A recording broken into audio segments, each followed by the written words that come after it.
fourth and last pillar of this entire growth strategy is simplification of laws.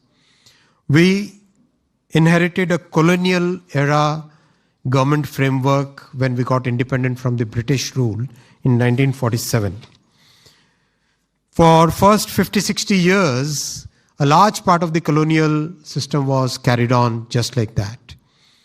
Our Prime Minister took up a mission called Minimum Government, Maximum Governance and Freedom from the Colonial Mindset.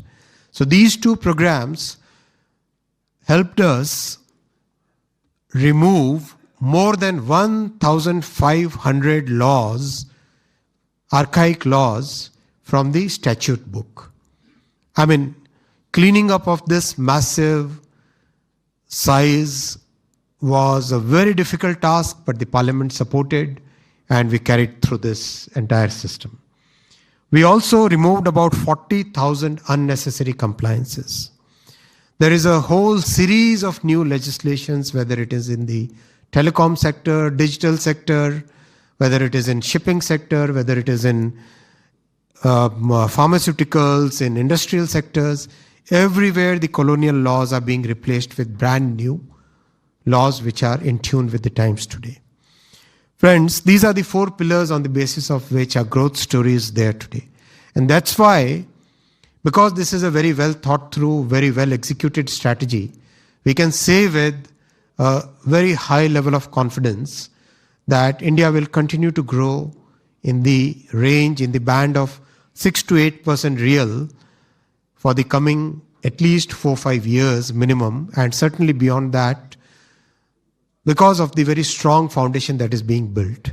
Our Prime Minister has always emphasized that while we continue to grow, we must make sure that our environment footprint is very well maintained.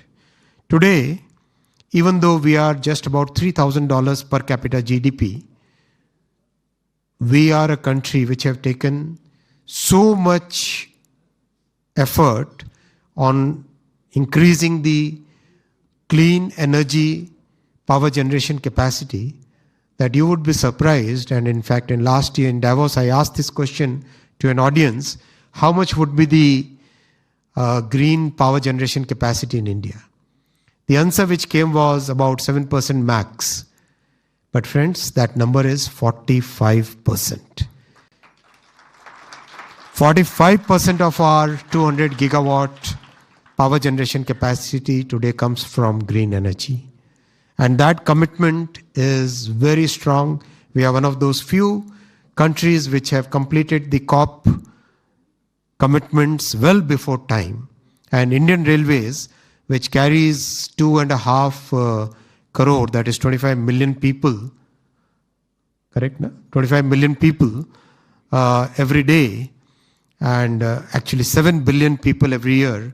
We are going to be net zero by 2030, well before that. So those kind of commitments are the commitments with which we are working.